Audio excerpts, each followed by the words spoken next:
वही महाराज नहुष का हो गए। अब महाराज नहुष के जो सबसे बड़े बेटा हैं, इनका नाम है इयात। ये महाराज इयात राजा बने ही नहुष की जगह पर, और इनकी राजधानी कहाँ है? महाराज नहुष की राजधानी है प्रयागराज झुंसी।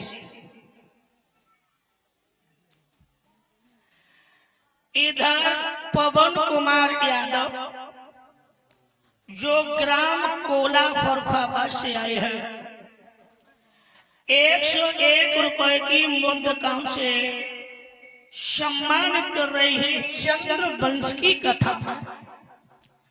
भगवान इन्हें सुख समृद्धि प्रदान करी, ऐसी हमारी शुभकामना इन पवन कुमार एवं इनके समस्त परिवार के प्रति है। महाराज नहुष तो राजा पद से चले गए, सर्पयोनि में चले गए। इनके पुत्र याति राजा बने ही प्रयागराज झुंसी इनकी राजधानी है, जो आज इलाहाबाद के नाम से जाना जाता है। भक्तों, ये यादवों की राजधानी रही है प्रयागराज इलाहाबाद। अब इधर शुक्राचार्य नाम के ब्राह्मण, इनकी बेटी को नाम है देवयानी, और शुक्राचार्य दैत्यों के गुरु हैं। बृहस्पति दैत्य के राज्य में ये रहते थे। बृहस्पति की बेटी को नाम है बिहनाव शर्मिष्ठा। दोनों गुरु शिष्य की बेटियां हैं। इन दोनों में भारी प्रेम है। खाए तो संग, कहीं जाए तो संग, नहाए तो संग, और गाए तो संग। ये दोनों बेटियां बिहनाओ साथ ही साथ रहती ही गुरु शिष्य की दोनों बेटियां हैं। जेठ को महीना रहे, और जेठ के महीना में गर्मी तो बेसी हो, सो धमका पड़ी। देवयानी बोली, दीदी बड़ी गर्मी लग रही है, गर्मी के मारे बड़े परेशान है दीदी, जे इनोरी न चलने दे रही, बड़ी गर्मी लग रही है, बड़ी गर्मी लग रही है। शर्मिष्ठा बोली, काय को परेशान है? पीछे सरोवर है, सरोवर में कूद कूद के स्नान करेंगे, गर्मी शांत हो जाएगी। सरोवर में गई, वस्त्र उतार करके रख दिए, स्नान करने लगी हैं। तब तक नारद जी आ गए, और जैसे ही शर्मिष्ठा ने नारद जी को देखो, शर्मिष्ठा बोली कि दीदी जल्दी निकलो, नारद जी आ रहे। देवयानी बोली, काय को मरी जा रही?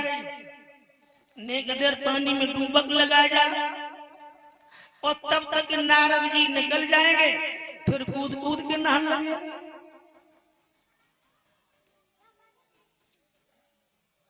देवयानी बोली, दीदी नारद बड़े मन के मौजी हैं, उनके मन में कहीं आ गई, और सरोवर पे बैठ के महुअर बजाने लगे, तो हम तुम पानी में डूबी बुलुल करती मर जाए।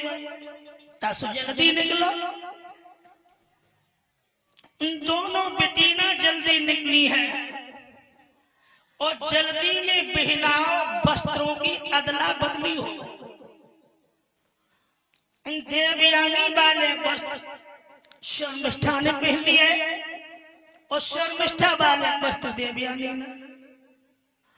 अब जब दृष्टि पड़ी है वस्त्रों के ऊपर, तो शर्मिष्ठा राजा की बेटी थी, आगे बढ़ बढ़ के बोली, के पगली भिख मंगे की औलाद, तेरी इतनी हिम्मत, मुझ राजा की बेटी के वस्त्रों को तूने पहन लिया। और आगे बड़ी शर्मिष्ठा सो देवयानी के गाल में धारती से तमाचा दिया। गए शर्मिष्ठा, राजा की बेटी होगी अपने घर, यहाँ तो हम सब बराबर हैं। अरे वस्त्रों की अदला बदली हो गई तो इसका मतलब ये तो नहीं कि तुमने गाल में तमाचा मार दिया। शर्मिष्ठा फिर आ गया बड़ी और देवयानी के गाल पे ताकती से तमाचो फिर दो। अब देवयानी से भी नहीं रुका गया बहनाओ, सो तमाचे को जवाब तमाचे से जाओ। अब तब सरोवर में परीक्षित महाराज छट्टे छट्टे छट्टे छट्टे छट्टे छट्टे और दोनों बेटरियां ऐसे गुथ गई जैसे चिरंजन में नहीं हो। अब कोई बीच बचाव कर न रहा। शर्मिष्ठा ने देवयानी के पंजे में अपना पंजा फंसाया, इतना मरोड़ा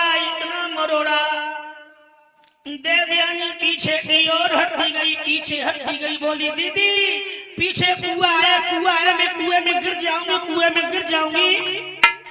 और देवयानी ने तब तक नहीं छोड़ा शर्मिष्ठा ने देवयानी को, सो देवयानी धड़ाम से कुआं में जाके गिर पड़ी। सारी रात देवयानी कुएं में पड़ी रही। शर्मिष्ठा अपने घर चली आई। इधर महाराज आकी जिनकी राजधानी प्रयागराज में थी, घोड़े पर सवार होकर के जा रहे थे।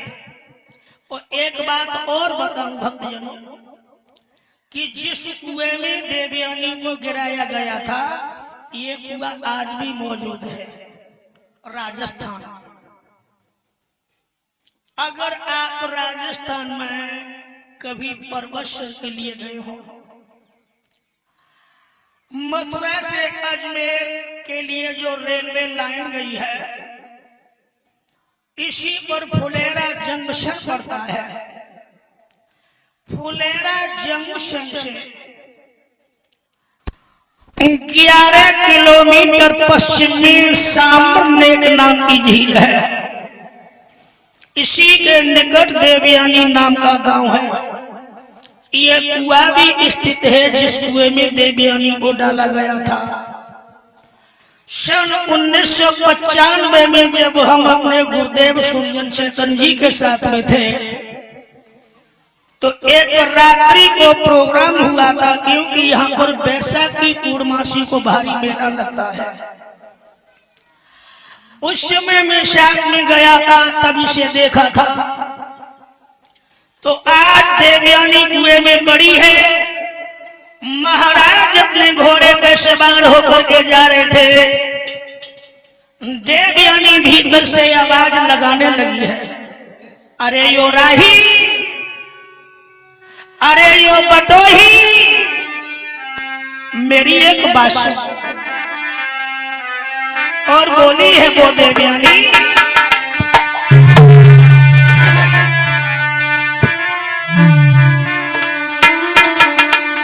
घोड़ा वाले जवान के रोकी जइया में तो तेरी नहीं हूँ।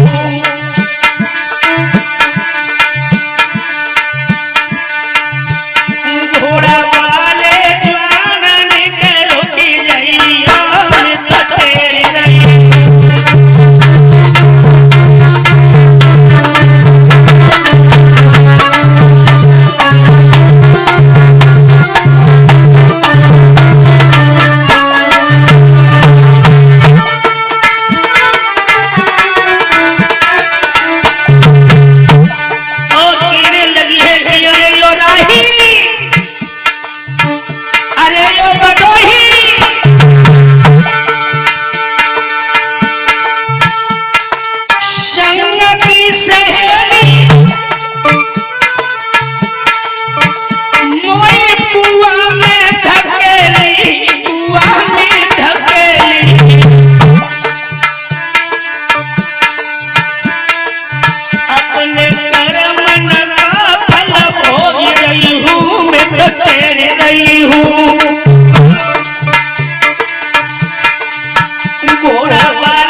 जब कुएं में से आवाज आई है, महाराज ने अपने अश्व को रोक दिया, कुएं के निकट गए हैं।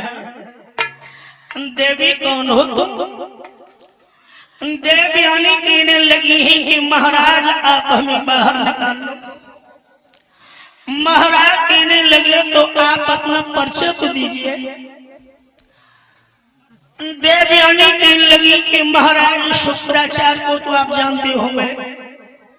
हाँ हाँ, शुक्राचार्य को भला कौन नहीं जानता है।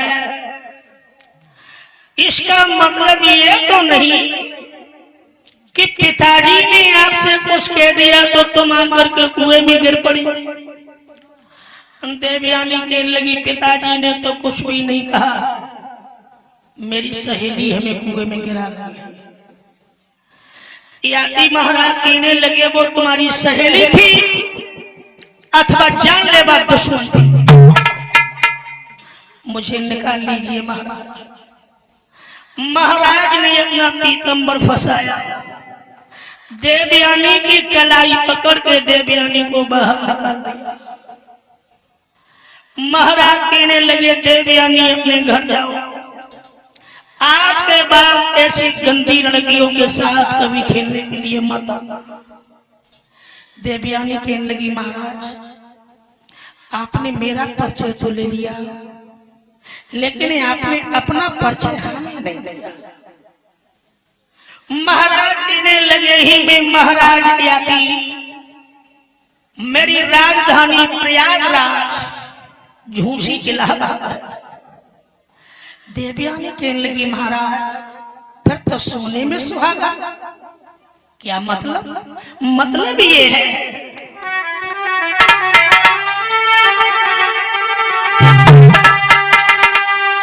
कि मैं कुआं से तुमने निकालो है और पकड़ी झपटी कलाई है, पकड़ी झपटी कलाई है।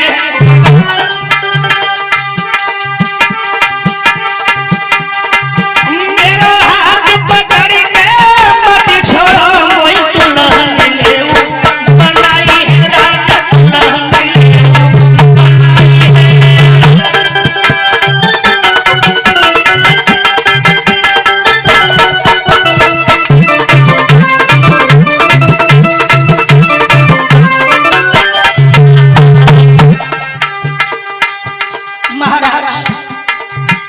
सोने में सुहागा है। महाराज कहने लगे कि देवयानी खोपड़ी तो ठीक है, तुम ब्राह्मण वर्ग की कन्या हो और मैं यादव वर्ग का बालक हूँ, ये विलोम शादी भला कैसे हो सकती है? देवयानी बोली महाराज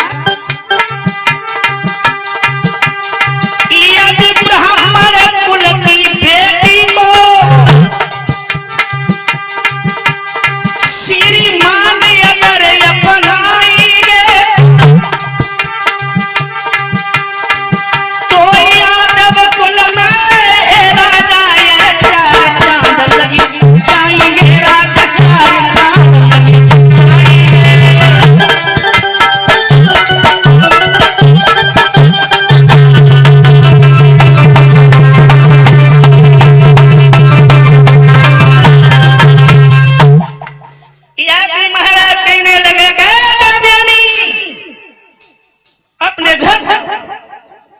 देवयानी कहने लगी मैं नहीं जाने दूंगी, नहीं जाने दूंगी, नहीं जाने दूंगी।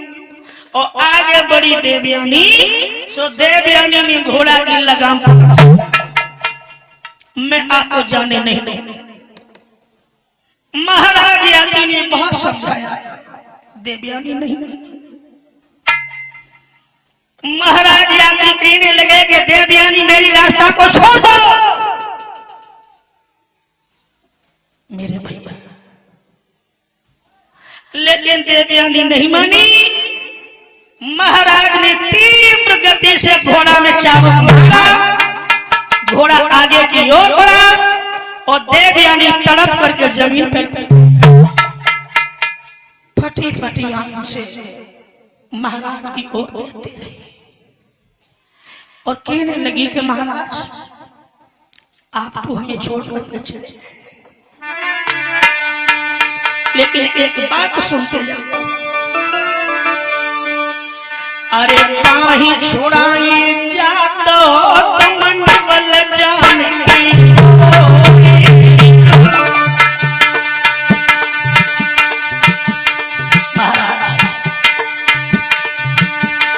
पाई छोड़ाई जातो तुमन बल जान की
चले जाते हैं। देवयानी रोटी बिलकती हुई अपने पिताजी शुक्राचार्य के घर पर लौट करके आई है। शुक्राचार्य ने देखा कि देवयानी, हाँ पिताजी आ गई तुम? हाँ। शुक्राचार्य कहने लगे, बेटी ये अच्छी बात नहीं, एक जवान बेटी और सारी सारी रात तो घर से गायब रहे, बेटी ये अच्छी बात नहीं। उस पिता के दिल को कि उसकी बेटी ने हमें अंधे कुएं में गिरा दिया, सारी रात हम कुएं में पड़ी रही, सुबह महाराज याती ने आकर के हमें कुएं में से निकाला, तब हम तुम्हारे निकट तक आता। शुक्राचार्य बड़े तामसी ब्राह्मण हैं, कहा कि मुझे भिखमंगा बताया। हाँ पिताश्री। शुक्राचार्य ने बृहस्पतिवार को बुलवाया और बृहस्पतिवार को बुलवा करके कहा कि बृहस्पतिवार, कहिए गुरुदेव क्या बात है? बात ये है बृहस्पतिवार, अब हम तुम्हारे राज्य में से निकल करके जा रहे हैं। क्यों महाराज, ऐसी क्या गलती हो गई? हम तो आपकी दिन रात सेवा करते हैं। गलती तो बहुत बड़ी हो गई है बृहस्पतिवार, अब हम तुम्हारे राज्य में रुकना पसंद नहीं करते। महाराज गलती तो बताओ, हम तो आपकी दिन रात सेवा ही में लगे रहते हैं, आप जो कहते हैं वो आपका पालन करते हैं। देखिए बृहस्पति बाबा, जी गुरुदेव। ब्राह्मण का जहाँ अपमान होने लगे तो उस जगह को त्याग कर देने में ही भलाई होती है। वो तो सही बात है महाराज। बताओ, बताइए गुरुदेव।